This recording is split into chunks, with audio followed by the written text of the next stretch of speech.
Yun, isang masayang maulang araw sa inyo lahat mga kasolid. At isang masayang araw sa iyo, Mrs. Kitchen Camera Girl. Isang maulang araw sa inyo mga kasolid. Ang sama ng panahon, no? Umuulan. Ang recipe natin ngayon is street food. At ang iluluto natin, pritong bituka ng manok, yun, no? Gusto mo ba to, Mrs. Kitchen? Oo naman. Siyempre, ang unang gagawin natin dito, papakuluan lang muna natin. Yan.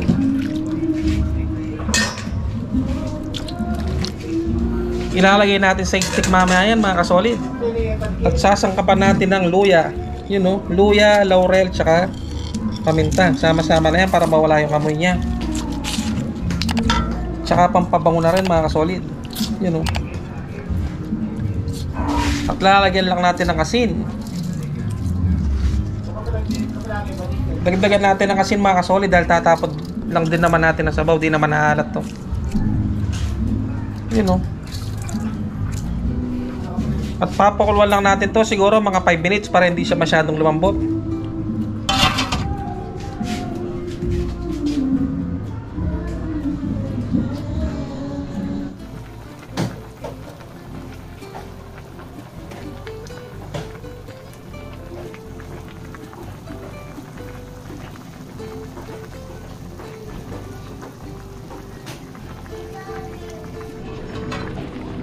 Check natin kung malambot na mga kasolid.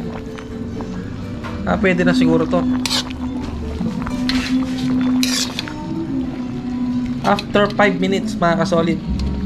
Ito na ang itsura ng bituka ng manok. Yun, no?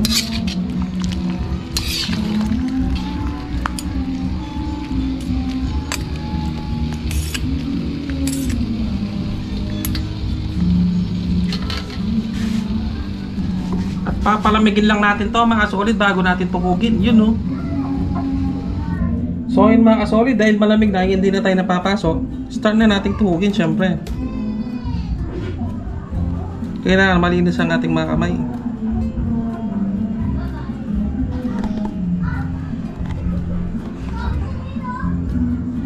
Favorite mo ba to, Boy Sipat? Si Boy Sipat na naman pala yung cameraman ko ngayon, no? Lagyan natin konti.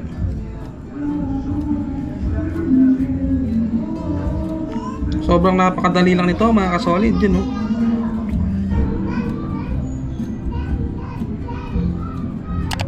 Yun mga kasolid, ito lang itsura nyo, yun, no? Update na lang namin kay mamaya pag natapos ng tusugin mga kasolid, yun, no? Pagkalipas ng 10 oras mga kasolid, natapos din, no? Medyo may katagaran siyang itusok pero okay lang, nasugatan lang ako. Natusok ako ng stick mga kasolid. May niready na ako dito ang cornstarch saka harina. Yun, know, papaliguan lang natin mga kasolid.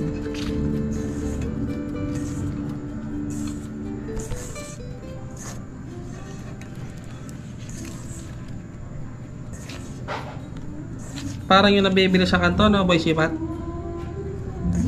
Magre-ready lang tayo ng mantika tapos iprito na natin. Start na tayo magprito, Boy Sipat. Siguro kalahati lang muna yung prituin natin. Hindi ka kasalat sa ano natin eh.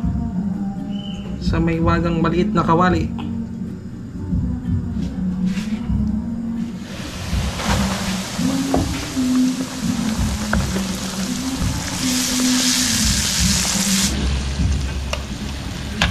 Yun, no?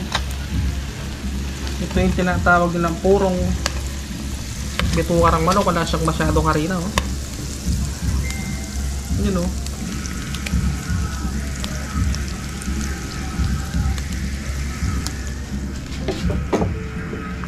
Sarang na natin ng second batch.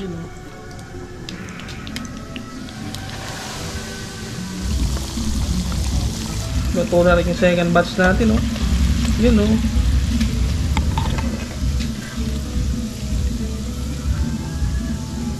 Dahil luto na, anong gagawin, Mrs. Kitchen? Kain na na. Mukbakan na mga kasolid. Yun, no?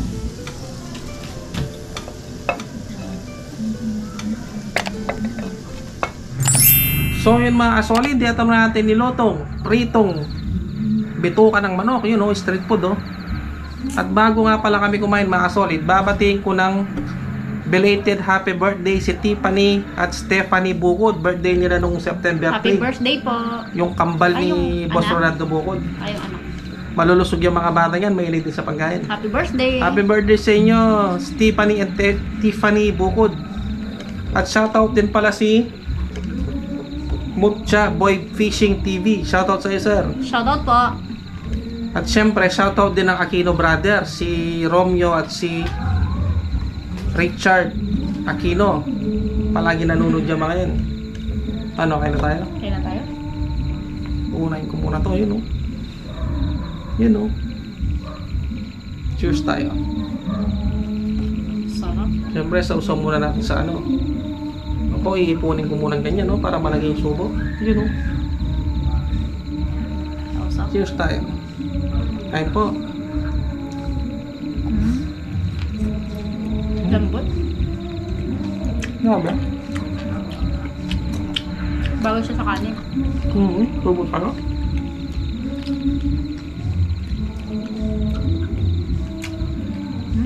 Grabe. Sarap.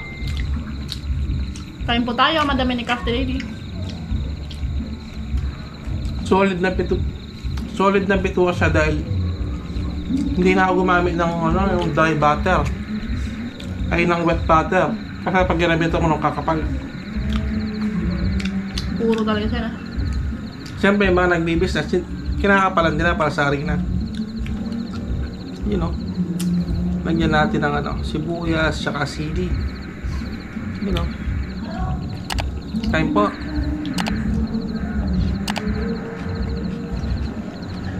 Grabe. Lambot.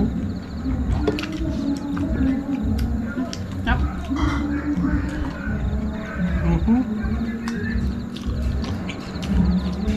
Saan dyan konting kanin?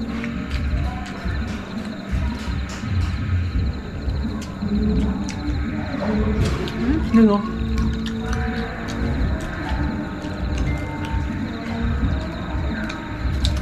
Natin ng ano.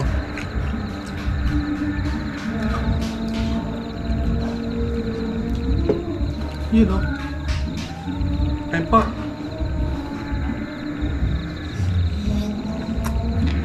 Grabe.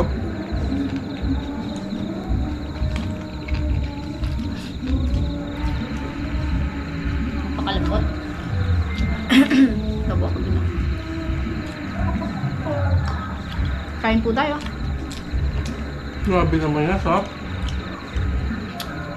Labas ito, puro kasi. Walang harina talaga to, no? Meron yung pangkitaas Ano lang. Solid dito ka?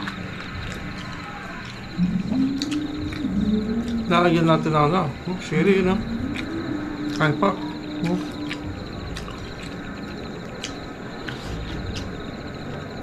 Grabe.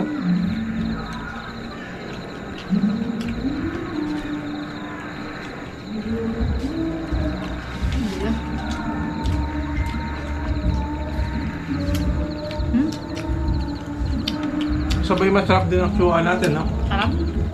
Test na lang siguro ako. Yun, no?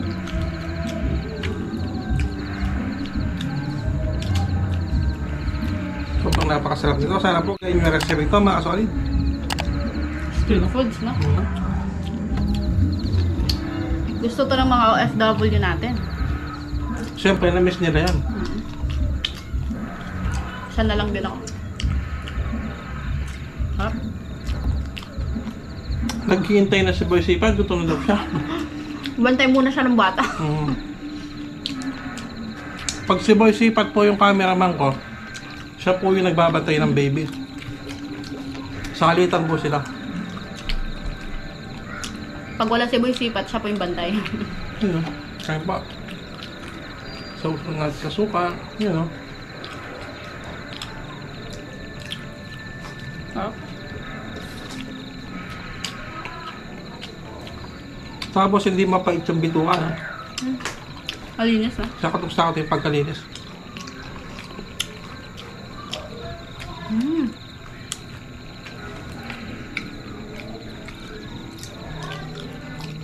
Sarap. Lagyan natin ng sibuyas. Yun no. Kain po. Nga ba?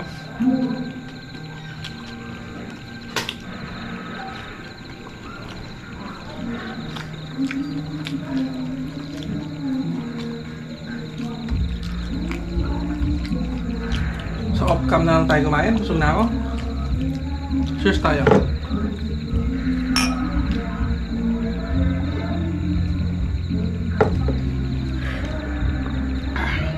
Solid kasi yung isang tuhog.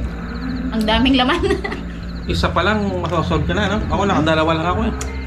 So in mga solid, sana po nag-enjoy kayo sa aming masarap na recipe ngayon. At sana po gayahin nyo. Napakasimple lang. Shoutout po Pero sa mga masarap. silent viewers natin. At sa mga hindi pa po nag-subscribe, subscribe na po kayo. Subscribe na po mga kasolid. Hanggang dito na lang po mga kasolid. Salamat po. Thanks for watching.